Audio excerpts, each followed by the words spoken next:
കള്ളസാക്ഷിയൊന്നുമല്ല, കണ്ട കാര്യം കോടതിയിൽ പറഞ്ഞു. കൂടെ ജോലി ചെയ്യുന്ന ഒരുത്തന്റെ ഭാര്യയും മക്കളും പട്ടിണി കിടക്കുന്ന കണ്ടിട്ട് ഒറ്റ പൈസ വീട്ടിൽ കൊടുക്കില്ലായിരുന്നു മാത്യൂസ്.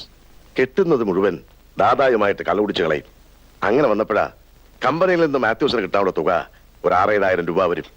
ആ തുകയും സംഘടിപ്പിച്ച് മാത്യൂസിന്റെ വീട്ടിൽ ഞാൻ ചെന്നപ്പോഴാ കാണാൻ പാടില്ലാത്ത ആ കാഴ്ച കണ്ടത്.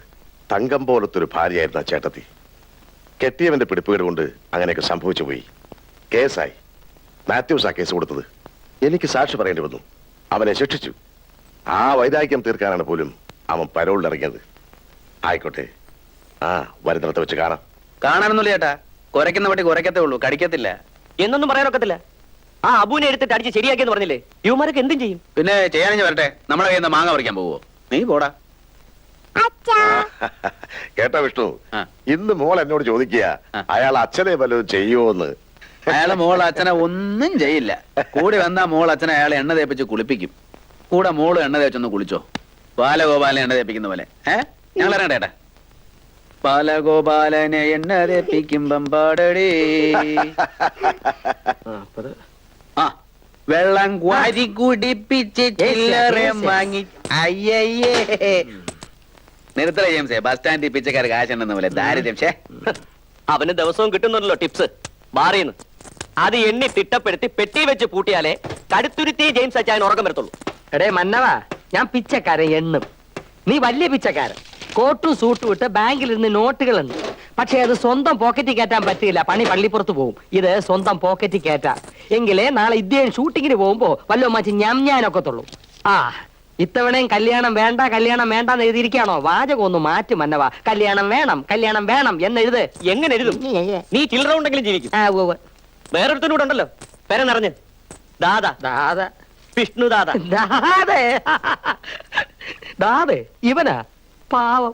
നീ ഇവനെ ഊരാടെ. നീ അറിഞ്ഞില്ലേ? താഴത്തെ ദിവാരേട്ടനെ ദാദാന്ന് പേരുള്ള ഏതോ റൗഡി വെട്ടുമെന്നും അടിക്കുമെന്നൊക്കെ പറഞ്ഞു. അവൻ വരികയാണെങ്കിൽ അടിച്ച് നിരത്തിയേക്കാമെന്ന് ഏറ്റിട്ട് വന്നിരിക്കുക ഈ ദാദാ. നീ അവനെ കണ്ടിട്ടില്ലല്ലോ? കാണണ്ട. കണ്ട 7 ദിവസം പനി പിടിച്ച് കിടക്കും. പിന്നെ മരുന്നിന് ചില്ലറ ഞാൻ തപ്പേണ്ടി വരും. നീ കാണണ്ട മോനെ. പൊന്നു മോനെ, വേണ്ടാത്തതിലൊന്നും ചെന്ന് ഇടപെടല്ലേ. അവര് തമ്മി അടിക്കോ ഇടിക്കോ എന്തു വേണമെങ്കിലും ചെയ്യട്ടെ. അത് കേട്ടപ്പോ മുതൽ ഇവിടുന്ന് താമസം മാറിയാലെന്ന് പോലും ഞാൻ ആലോചിച്ചുകൊണ്ടിരിക്കുക. അരെ, നിന്റെ വീട്ടിൽ ഇങ്ങനെ ഒരു പ്രശ്നം വന്നാ നീ എന്ത് ചെയ്യും? എന്റെ വീട്ടിൽ ഇങ്ങനെ ഒരു പ്രശ്നം ഉണ്ടാവത്തില്ലല്ലോ. ഉണ്ടായാലോ? ഉണ്ടായാവൻ താമസം മാറ്റും. ദാദ അവിടെയും ചെല്ലും. അങ്ങനെ മാറി മാറി ദാദ മെഴുവി ചെവി ചെമ്പരത്തി പൂമ്പ് ഏതെങ്കിലും ബാങ്കിന്റെ നടയിൽ കിടക്കും മറ്റേത് വേണ്ടി വട്ടായിട്ട്. അളയാ നീ പറ, ദിവാരേട്ടൻ ഇങ്ങനെ ഒരു പ്രശ്നം ഉണ്ടാവുമ്പോ നമ്മൾ ധൈര്യം കൊടുക്കണ്ടേ? ധൈര്യം മാത്രമേ കൊടുക്കാവൂ, ഈ തടി കൊടുക്കരുത്. ഒരു വലിയ നടനായിട്ട് നാട്ടുകാർ ആരാധിക്കേണ്ടതാണ് ഈ തടി. ഈ തടിയിലെങ്ങാനും കയറിയ ദാദ പെരുമാറിയ തുരുമ്പ് പോലും കിട്ടുകയല്ല. ആട്ടെ, നാളെ പൊന്നുവൻ എപ്പോഴാ ഷൂട്ടിങ്? എപ്പോഴാ ഷൂട്ടിംഗ് എന്ന്? 8 മണിക്കല്ലാണ് പറഞ്ഞിരിക്കുന്നത്. എന്നാ 7 മണിക്കപ്പോ ഒരു ഇംപ്രഷൻ തോന്നട്ടെ. കാലത്തെ ഐശ്വര്യമായിട്ട് അമ്മയൊക്കെ മനസ്സിൽ വിചാരിച്ച്. അമ്മയും പെങ്ങളെ ഒന്നും മനസ്സിൽ കയറ്റാതിരിക്കാളിയാ. വീണ്ടും അമ്മയുടെ കത്ത് വന്നിട്ടുണ്ട്. വീട് ജപ്തി എന്നും പറഞ്ഞ് നോട്ടീസ് വന്നിരിക്കുക. എനിക്കൊരു എത്തും പിടിയും കിട്ടുന്നില്ല. നാളെ കൊണ്ട് എല്ലാ എത്തും പിടിയും കിട്ടും. കെട്ടായിട്ട് വാരാൻ പോവല്ലേ. ദേ പിന്നൊരു കാര്യം, എന്നെ പോലെ ചില്ലറ വാങ്ങിക്കരുത്. നോട്ടായിട്ട് വാങ്ങിക്കണം. ഇവൻ എണ്ണിക്കൊള്ളും. അടിച്ചു മാറ്റാതെ ഞാൻ നോക്കിക്കൊള്ളാം. ഡ്രസ്സൊക്കെ അവര് തരുമോ വിഷ്ണു? പിന്നെ ഇന്ന് അളവൊക്കെ എടുത്തു. പിന്നെ എന്റെ കുറെ ജീൻസും ഷർട്ടും പെട്ടിയിലിരിപ്പുണ്ട്. ഞാനിപ്പോ ജീൻസ് ഉപയോഗിക്കാറില്ല. അതൊക്കെ എടുത്തിട്ട് നീ വിലസിക്കും. എന്താ എത്ര കിണി? പിന്നെ നാളെ പോകുമ്പോ എന്റെ ആ ലക്കി ഷർട്ട് ഇട്ടോണ്ട് പോയാൽ മതി. അങ്ങനെ അതിട്ടുണ്ട്. നീ ഒരു ഭാഗ്യ കുറി ടിക്കറ്റ് എടുക്ക്. അടിച്ചാ നിനക്ക് പാതി എനിക്ക് പാതി. അടിച്ചില്ലേ നിനക്ക് നഷ്ടം. അടിച്ചാ ഉടമസ്ഥനൊന്നുമില്ലേ? നിനക്ക് ഞാൻ വെച്ചിട്ടുണ്ട് ചില്ലറ. എന്റെ വേളാങ്കണ്ണി മാതാവേ, ആ ദാദയെ സ്വപ്നത്തിൽ പോലും ഒരു കാണിച്ചു കൊടുക്കരുതേ. ഉറക്കളം ചിരിക്കാതെ കിടന്നുറങ്ങാൻ നോക്ക്. മൂത്ത ഗ്ലാമർ പോവും. ഞാൻ ഒന്ന് മലക്കട്ടെ. തറ എപ്പോഴും തറ തന്നെ. എന്താ ചേട്ടാ രാവിലെ ഇഞ്ചി ഇടിച്ച കുരങ്ങനെ പോലെ പേപ്പറും വായിച്ചിരിക്കുന്നത്? പ്രചരണമൊക്കെ ആരംഭിച്ചു ചേട്ടാ? തുടങ്ങി വരുന്നു. നിങ്ങളൊന്ന് നേരത്തെ റെഡിയായല്ലോ. ഞങ്ങളൊക്കെ നേരത്തെ ഒരുത്തർ റെഡിയായി മേളിലിരിപ്പുണ്ട്. സൂപ്പർ സ്റ്റാർ വിഷ്ണു ആയില്ല ആവാൻ പോണു. ഇന്ന് അവന്റെ ഷൂട്ടിംഗ് തുടങ്ങുന്ന ദിവസമാണ്. ഒരു നല്ല കാര്യത്തിന് 3 പേരായിട്ട് ഇറങ്ങിയാലേ എന്നുള്ള അറിയാമല്ലോ. അതുകൊണ്ട് ഞങ്ങൾ രണ്ടുപേരും ആദ്യം ഇങ്ങി പോന്നു. സ്മോൾ എവിടെ? മോളെവിടെ? മോള് അവൾ ആകെ പേടിച്ചിരിക്കുക. ഇന്നലെ ഉറക്കത്തെ തന്നെ 2-3 പ്രാവശ്യം ഞെട്ടി എഴുന്നേറ്റു. അച്ഛനെ കൊല്ലുന്നേ എന്ന് പറഞ്ഞു. എന്റെ കർത്താവേ. ചേട്ടാ, ഞാൻ ഒരു കാര്യം പറയട്ടെ. ഇത് പോലീസിൽ അറിയിക്കണമെന്നാണ് എന്റെ അഭിപ്രായം. ഞാനും അത് ആലോചിക്കായിരുന്നില്ല. ഒരു ഇണ്ടാസ് എഴുതിയിട്ടേക്കണം. കിടക്കട്ടെ അവിടെ. അതുകൊണ്ട് വലിയ പ്രയോജനമൊന്നുമില്ല. എന്താ പ്രയോജനമില്ലാത്തത്? ആളെയാ മന്ത്രിമാരെ ഊണും ഉറക്കമില്ലാതെ ഇവരല്ലേ പൊതിഞ്ഞുകൊണ്ട് നടക്കുന്നത്. അങ്ങത്തമാർ ഇവിടെയെങ്കിലും ഒന്ന് അടങ്ങിയിരുന്നാലല്ലേ അവർക്ക് നമ്മുടെ കാര്യം നോക്കാൻ സമയം കിട്ടൂ. വിളനിലം വിളഞ്ഞോ നോക്കണം, കഞ്ചാവ് കാട്ടി വീരപ്പൻ കിടപ്പുണ്ടോ നോക്കണം, പൊട്ടുന്ന ബോംബാണോ പൊട്ടാത്ത ബോംബാണോ നോക്കണം, പൂയം കുട്ടി നോക്കണം, പള്ളി നോക്കണം, അമ്പലം നോക്കണം. ദേ ഇനി ഇത്രയും കാലം കണ്ടു കിട്ടാത്ത സുമാരക്കുറിപ്പിനെ നോക്കണം. പിന്നെ ഇതൊക്കെ ഒരു വിശ്വാസം രക്ഷിക്കുമെന്നാണ് പ്രമാണം. അതുകൊണ്ട് പോലീസുകാരൊക്കെ വിശ്വസിക്കാം. സാറ് വന്ന് ആ കൈ തലയിലോട്ട് വെച്ചൊന്ന് അനുഗ്രഹിച്ചേ. നന്നായി വരട്ടെ. പിന്നെ ഇനിയിപ്പോ രൂപയൊക്കെ ധാരാളം കിട്ടി തുടങ്ങുമ്പോ വാടക കൃത്യമായിട്ട് തരുമല്ലോ. രൂപ കൈ കിട്ടിയ പിന്നെ വാടക ഡബിൾ അല്ലേ ചേച്ചി? അല്ലേ? അല്ല അത് പിന്നെ വേണ്ട പോലെ ചെയ്യില്ലേ ചേച്ചി? പിന്നെ അയ്യോ.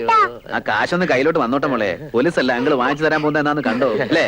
അല്ല ഇവിടുന്ന് താളം ചവിട്ടിയാ മതിയോ? ഷൂട്ടിങ്ങിന് സമയമായി പോണ്ടേ? ആ. പോ ചേച്ചി തിരുവേനി വാ, അവന്റെ ഷൂട്ടിംഗ് ആണ്. ഇന്ന് ബാങ്കിൽ പോണ്ട. എനിക്ക് പോണം. നീയൊക്കെ എവിടെങ്കിലും നായി കണ്ടാ മതി. ഒരു നല്ല കാര്യം പറഞ്ഞപ്പോ മനസ്സുണ്ടെങ്കിൽ മതി. Vishnu, all the best. Thank you. അല്ലെ ആട്ടോ ഇപ്പം വേണ്ട. പൊരിഞ്ഞ വെയിലത്ത് പൂണൂലിട്ട് നടക്കാനാണ് നിന്റെ വിധി. ആട്ടോ കുഴപ്പമില്ല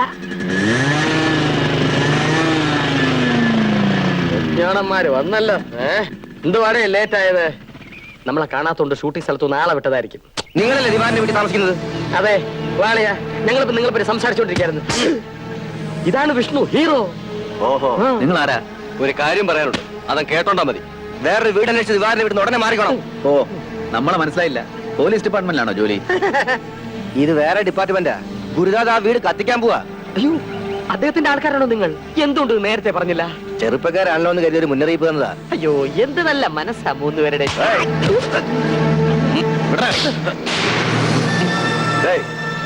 ഇപ്പൊ വേണ്ട, പിന്നെ എടുത്തോളാം. വിട്ടോ. നിന്നെ അവന്മാർക്ക് മനസ്സിലായി കാണില്ല. ടിവിയിൽ വരുമ്പോ മനസ്സിലാക്കാം. ഇനി ഇവിടെ നിൽക്കണ്ട, നമുക്ക് വലിയ അളയാ. നീ TV സീരിയലിൽ അഭിനയിച്ച് സിനിമയ്ക്ക് അങ്ങനെ സിനിമയിൽ സൂപ്പർ സ്റ്റാർ ആകുമ്പോ ഒരുപാട് പത്രക്കാർ വരും. അവര് വരുമ്പോ നിന്നെ സിനിമയിൽ വളർത്തി വലുതാക്കിയത് ഈ കടുത്തുരുത്തി ജെയിംസ് ചാനൽ നീ പറഞ്ഞേക്കണം. ഓ, അല്ല ആരാ അതിന്റെ നായകി? അറിയത്തില്ല. ഞാൻ നമ്മുടെ ബാറിലെ സിനിമ എടുത്ത് പൊളിഞ്ഞു പാളീസായ 2 പ്രൊഡ്യൂസർമാർ വരും. അവരോട് സംസാരിച്ച് ഞാൻ കിണ്ടി ചോദിച്ചു മനസ്സിലാക്കിയതാണ്. സിനിമ ഉയരണമെങ്കിൽ നടിമാരുടെ സഹായം വേണം. അതുകൊണ്ട് നീ നടിമാരുമായിട്ട് ആ ഗുലാം വേണം. അപ്പൊ അവരെ ബുക്ക് ചെയ്യാൻ ചെല്ലുമ്പം ഇന്ന നടനെ മതിയെന്ന് അവര് പറയും. അങ്ങനെ അവര് നിന്നെ ബുക്ക് ചെയ്യും. പിന്നെ വെച്ചടി കയറ്റമാണ് അളിയാ. കേറണ്ടളിയാ, ഇതിലൊന്ന് രക്ഷപ്പെട്ട് കിട്ടിയാ മതി. രക്ഷപ്പെട്ട് നീരെ. സൂസന്നയുടെ വീട് എവിടെയാ? ഭൂമിയില് ഭൂമിയിൽ എവിടെയാന്നാ ചോദിച്ചത്? ഭൂമിയിൽ എവിടെയാ നിങ്ങൾക്ക് എന്താ? അല്ല, നമ്മള് കാമുകയും കാമുകനല്ലേ, അതുകൊണ്ട് ചോദിച്ചതാ. ഇത് മേക്കപ്പ് റൂമാ. ഇവിടെ ഞാനൊരു നടി, നിങ്ങളൊരു നടൻ, അത്രേ ഉള്ളൂ. ഞാനൊരു തുടക്കക്കാരനല്ലേ, പലതും മനസ്സിലാക്കാൻ കുറെ സമയം എടുക്കുമായിരിക്കും. തുടക്കത്തിലെ ആവശ്യമില്ലാത്തതൊക്കെ മനസ്സിലാക്കി വെച്ചിട്ടുണ്ടല്ലോ. വിശപ്പ് മാറ്റാൻ വേണ്ടി പൂശിയ ചായമാ ഈ തൂത്ത് കളയുന്നത്. നിങ്ങൾക്ക് ഇതൊരു ഹോബി ആയിരിക്കും. പ്രായത്തിന്റെ മോഹങ്ങളൊക്കെ പ്രാരാബ്ധപ്പെട്ടില്ല. തൊട്ടാ പൊള്ളുന്ന ശരീരമൊന്നുമല്ല എന്റേത്. മേലിൽ ഈ വൃത്തിയോട് കാണിക്കരുത്. എവിടുന്നോ തല്ലി ഓടിച്ച വാടക ഗുണ്ട. ഞാനെന്തറിയായിരുന്നു അന്ന്. മുതലാളിമാരുടെ നക്കാപ്പിച്ച കാശിനു വേണ്ടി കൂടെ ജോലി ചെയ്യുന്നവർക്കെതിരെ പാരപണിയുന്ന തെണ്ടി മാത്യൂസിന്റെ വലങ്കയായി ദാതെ അവതരിക്കുന്നു. തൊഴിൽ തേടി വന്ന ഗുണ്ടദാതെ തൊഴിലാളികളുടെ ഗുരുദാതയാക്കി ഞാൻ. മുതലാളിമാരുടെ ഗുണ്ട, തൊഴിലാളികളുടെ ഗുരു, സംഭവം ക്ലീൻ. അവന് താവളമായി മേൽവിലാസമില്ലാത്ത കുറെ ചെറ്റകൾ അകമ്പടിയായി. മേമ്പൊടിക്ക് മാത്യൂസും. സ്വന്തം വീട് പോലെ വെള്ളമടിച്ച് ബോധമില്ലാതെ അവൻ എന്റെ തന്നെ കയറി ഇറങ്ങി നടന്നു. അതവൻ മുതലാക്കി. എന്റെ അന്നമ്മയെ അവൻ നശിപ്പിച്ചു. പാന്തി പറിച്ച ശരീരവുമായി എന്റെ മുഖത്ത് നോക്കി നിലവിളിച്ച അന്നമ്മയ്ക്ക് വേണ്ടി ദാതയെ എതിർക്കാൻ എനിക്ക് ശക്തിയില്ലായിരുന്നു. അവൻ എന്നെ ഭീഷണിപ്പെടുത്തി. ഞാൻ പോലീസിൽ പറഞ്ഞു. ദിവാകരനും തൊഴിലാളികളും എന്നോടൊപ്പം നിന്നു. കേസായി, വിധിയായി. ഞാൻ ജയിച്ചു എന്നും കരുതി. ആത്മഹത്യ ചെയ്ത് എന്റെ അന്നമ്മ എന്നെ തോൽപ്പിച്ചു. എന്റെ കുടുംബം നശിപ്പിച്ചവനാ ദാദാ. ഇപ്പൊ പരോളിൽ എന്റെ മുമ്പിൽ എത്തിയിരിക്കുക. ഞാൻ അവന്റെ ആരാച്ചാര്. കുത്തി മലത്തുന്നവനെ. ഇവിടെ കുപ്പി അടിച്ച് പൊട്ടിച്ച അവിടെ ദാദ ചാവൂല. എനിക്ക് എന്റെ വീട്ടിൽ പോകണം. ഞാൻ കൊണ്ടാക്കാം. വിട്ടിട്ട് വാളിയാ, ഇനി കയറിപ്പോക്കോളും. ഇതുവരെ വന്നില്ല, അകത്താക്കിട്ട് പോ. ഇനി വെള്ളം അടിക്കാനോ? അല്ലടാ, വീട്ടിൽ കൊണ്ട് വിടാം. അത് ശരി. എടേ മോളെ, അപ്പനാണ്.